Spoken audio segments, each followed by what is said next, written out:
You mentioned about getting women to DHV to you or to qualify to you. Could you give Hmm. some examples of how guys can do that? Yeah, so that's the crux of A3, right? So once again, if we're doing the M3 model, mystery method, so we demonstrate value to the group through an indirect opener, an opinion opener, a story about ourselves, a rant, multiple threads, uh, multiple openers stacked on top of one another. We get IOIs, indicators of interest from the woman, right? And then we will slowly reciprocate those IOIs. Sometimes it's very subtle, right? Sometimes it's just shooting her a look, looking at her up and down, and then going back to what you're saying. What does she do in response to that? Does she touch you? Does she try to jump in the conversation? Does she try to tell a story? There's different ways that we can sort of evoke DHVs from her. And then there's the more explicit ones, right? Where you just qualify, where you finally turn like to her and you say, okay, now it's your turn. Who are you? Right. And then Mystery will neg sometimes, all right, you're losing me. And then he turns to the side, if she's not, even if she's DHVing just fine, right? He will intermittently reward and he'll intermittently punish. Once again, to speak in the M3 model lingo, I'm not saying that I like to view things through this punishing and rewarding lens, but um, so it's qualifying, right? Or if you DHV well enough, the woman may just jump in and try to tell stories too, you know? Uh, so when she interjects, when she touches us, when she responds to qualification questions, these are her DHVs to us. Mystery breaks everything down into IOIs, IODs, DHVs, and DLVs. You're either demonstrating higher value, demonstrating lower value, and you're either giving someone an IOI or an IOD, right? And when she DHVs to us, that is an IOI. The very fact that she's trying to tell a story about herself or convey herself in a flattering way to us is an indicator of interest. They're one and the same. Mystery very much uh, tries to gear his game towards positivity uh, in the sense that what he wants to talk about. So, most guys approach the game from a frame of what do I have to say to get interest from the woman. They observe the situation. Okay, how should I go in? Mystery doesn't overanalyze a group before going in. He's much more centered in who he is and the material that he wants to run. So when he goes into a group, he's not, hey guys, can I get in here and tell a story? Right?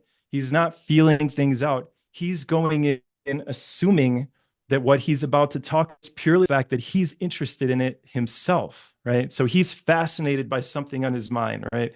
Something having to do with AI, something to have to do with, his Google Earth opener, right? He goes in with this sense of fascination, being fascinated with what he's talking about, and he's looking for women that hook into that fascination. And some women don't, right? Some of them are like, who is this guy, right? But the ones that do are going to be really into him. This is a big thing that I don't know if people understand about Mystery's game too. All right. Mystery does not get every set. He gets approach anxiety. He gets performance anxiety when we're dropped into a new city and we don't know anybody and we're going out and we're jet lagged and we don't know the venues to go to. He's human as well. And when he does his approaches, he's less concerned with how do I get every single woman I want. He's more concerned with running his style of game and letting the woman gravitate to that. So he may get blown out by 7 out of 10 sets. And usually it's not a bad blowout. It's not like, hey, fuck off, get out of here, right? Because he goes indirect. He wins over the group. He charms everybody. He does amazing sleight of hand. He does not do cheesy magic. He's not, pulling a fucking dove out of his jacket. He's like making a cigarette vanish. He's taking a ring and, making it disappear. He does cool sleight of hand. And so usually the group accepts him. But then when he gives IOIs towards his woman of interest, she's not necessarily always interested in him, right? He will lose 5 out of 10 sets, 6 out of 10 sets, 7 out of 10 sets. But the two or three that hook, they hook really hard. This is kind of tying into what I was talking about earlier, where the community is obsessed with what the science says women are attracted to. When you build your game according to the science of mate selection and what women are drawn to, you become like a spotlight that shines in all directions, right?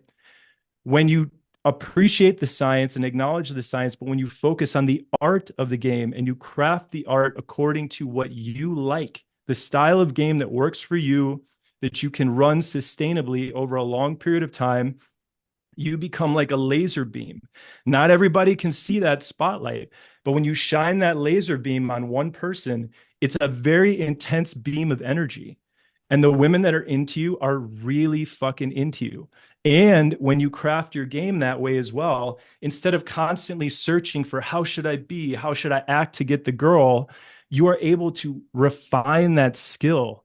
You're able to get really, really good at running your style of game. So it becomes even more powerful. This is about living living a life of extreme congruence and getting great results, right? And here's one more funny thing. Let me throw one more twist on this story, okay?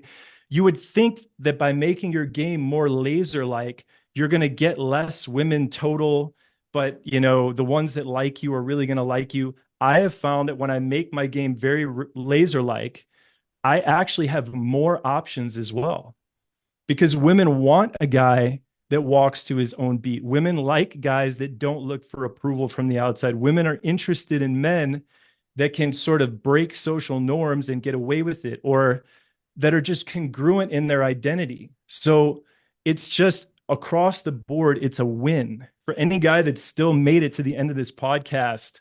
If you could take away anything from what I'm saying, don't obsess over the science of mate selection. Learn it, let it color your game a bit, but focus on the art of the game. And for the guys that are really into the science and they just want to get as many women as they possibly can, fine. You know, uh, but how much coaching and advice do you really need on that? Do you really need a coach to tell you just make a bunch of money, dress really well, and act like a celebrity? You know, you don't need anybody that should be almost self-evident, you know? Um, so anyway, I'll digress with that.